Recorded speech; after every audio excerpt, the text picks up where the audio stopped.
even and odd functions. So the simplest way to describe even and odd functions is by looking at graphs. Now, the graphs aren't guarantees because it's a little more complicated than that, but every even function has a graphical representation and every odd function has a graphical representation. And the easiest way to start would be y equals x to the first. This is an odd function. Y equals x squared is an even function. Y equals x to the third is an odd function. Y equals x to the fourth is an even function. Now, that doesn't mean that every parabola is an even function. Only some of them are. And that doesn't mean that every cubic equation is an odd function. Only some of them are. So if I pull out a graph,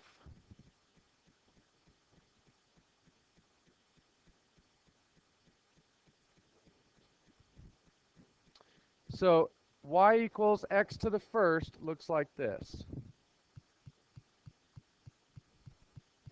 If I were able to draw straight lines. Okay? X squared looks like this. X to the third looks like that. And x to the fourth looks like this. Okay? Even and odd functions deal with symmetry. Now, it's obvious to see where the symmetry is for even functions.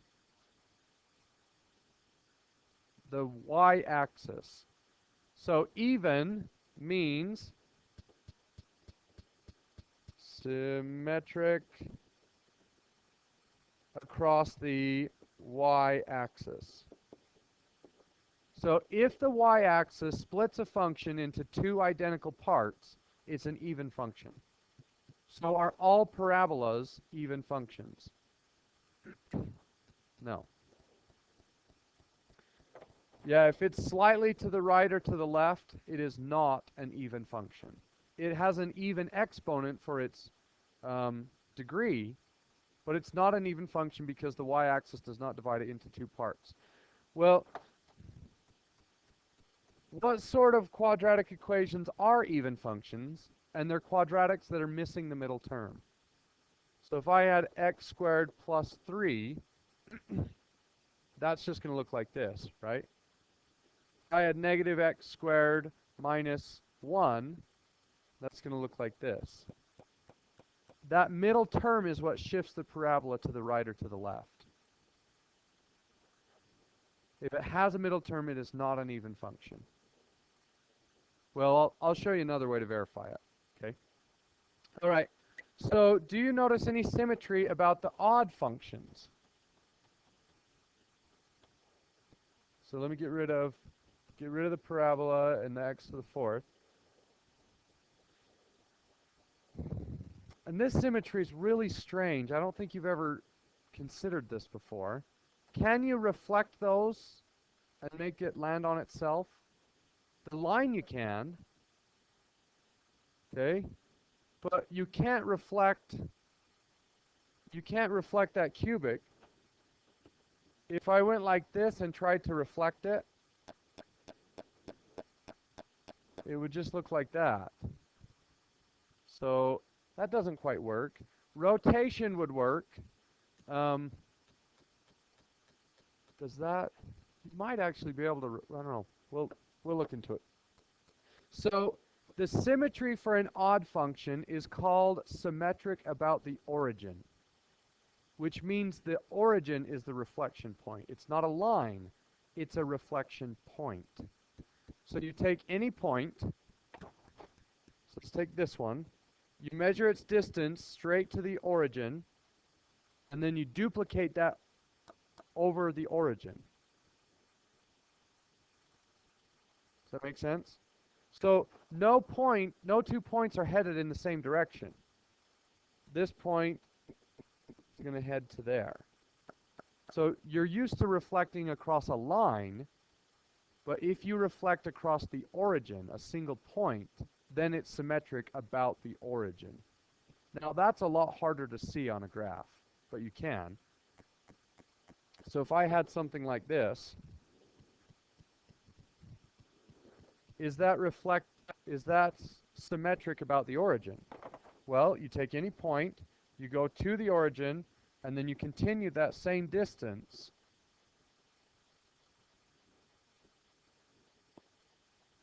So it should go like that. Can you see that?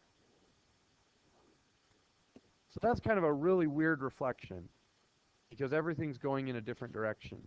But every point can be reflected and hit its partner point on the other side. Okay? Well, you're not always able to see this graphically. Some of them are really confusing and hard to tell. There is an algebraic way to check for even and odd. So let's go back a couple pages to the start of section 1.2.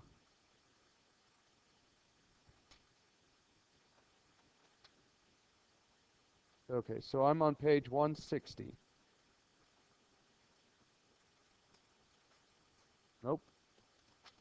164. Okay, the bottom of page 164.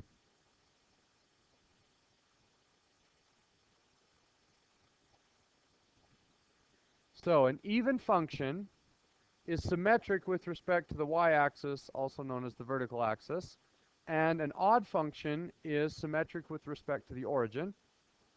And then there's this other part of the table over here, and it says, if the function is even, f of negative x has no difference to f of x. Which means, if you take your table, so like -4, -3, -2, -1, 0, 1, 2, 3, it says if you go through and you change all of the signs of your x values, so you went and you turned all these positive and you turned all those negative, that is not going to change the graph. So it says that this number and this number are the same, basically. Does that make sense? And this number and this number, so whatever y values are attached to those, they're the same. Which makes sense, right? So x equals -3 and x equals 3, in order to be symmetric about the y-axis, those two y values have to be in the same place. Okay? And then for an odd function, f of -x is equivalent to negative f of x. Which means if you change the x values in your table of values, that is the same thing as changing the y values. So I'm going to work the even problems for you, and then you'll be left to work the odd problems. So it's actually not very hard to do. So go back to 176 and look at number 2. We need to test to see if it's an even function or an odd function. So the rules are even f of -x is equal to f of x. And if it's odd, f of -x is equivalent to negative f of x.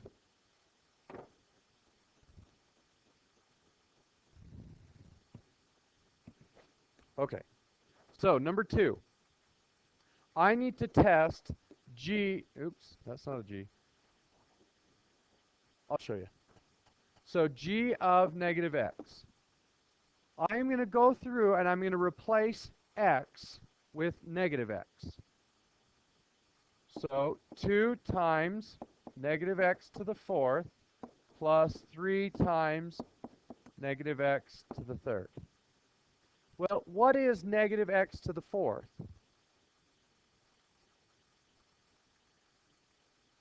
So -x times -x times -x times -x. What happens to the negatives? They all cancel, so this is just 2x to the 4th. Right? Okay? Well, what about 3 times negative x times negative x times negative x? Negative 3x to the third. Right? So, did my original g function, did this stay the same when I plugged in negative x? No. So is it even? No. Okay? When I plugged in negative x, did I get the exact opposite of what I began with? No. So it's not odd either. So this one's neither. It did change. Basically, this sign is different. So it made a change, so it can't be even. But not everything changed. Only one of the terms changed, so it can't be odd. Okay, look at number 4. So f of negative x is equal to the absolute value of x plus 5.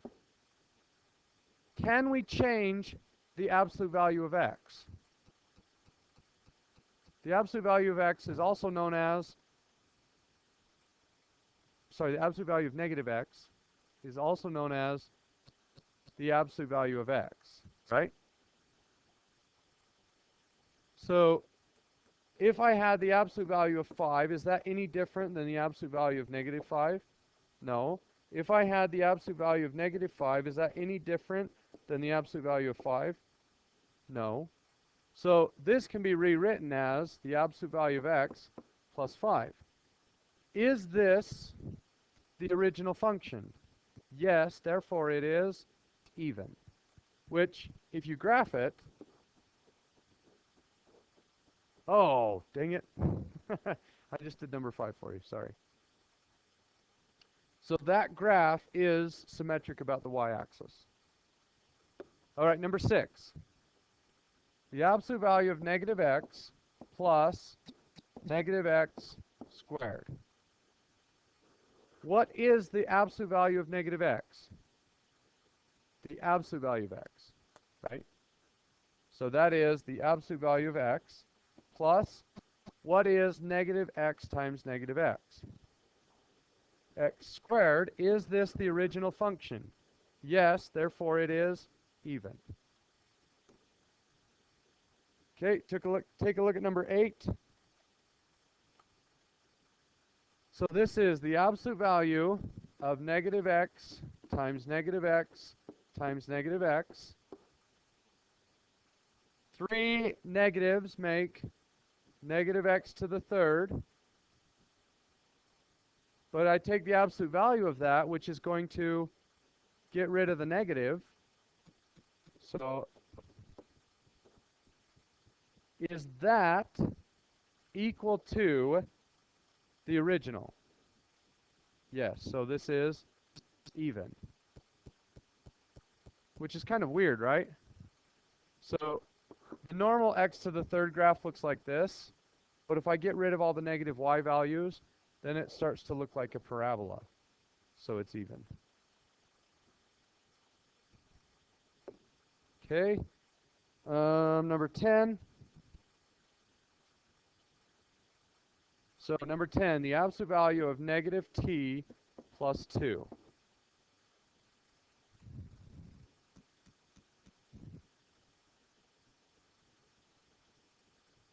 Yeah, can I get rid of that negative? Not in this case.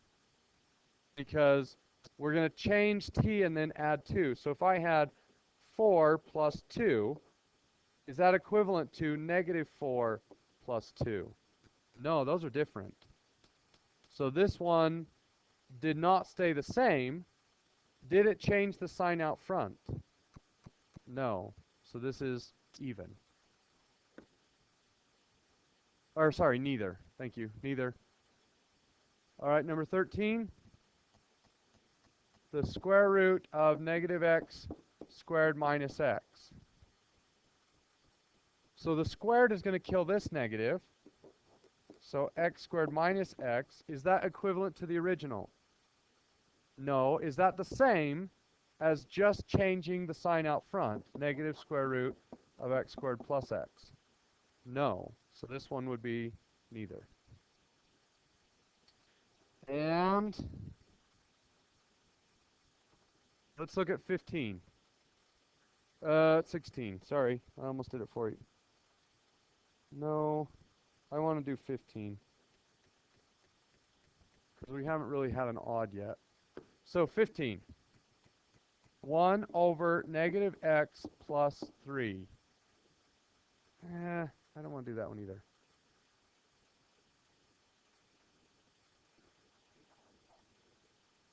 Okay, we'll do 15. So that is equal to negative 1 over x plus 3. Did the function remain unchanged? No, so it's not even. Is it the same as just taking 1 over x plus 3 and putting a negative out front? No. That plus 3 is a problem, so that one would be neither. What about this? X to the third plus 5x. I plug in a negative. Negative x to the third plus 5 times negative x. Negative times negative times negative is negative x to the third. Do you guys see how those are different? I mean, do you see the difference between this and the difference between that? The first one says you type in negative 3 and you raise it to, or negative whatever, and you raise it to the third. The second one says you take a number to the third and make the answer negative. And then this would be minus 5x. Is that unchanged? No. Is it the exact opposite of what I had to begin with? Yes. So that one would be odd. Okay? All right, you only have a couple problems to do. Good luck.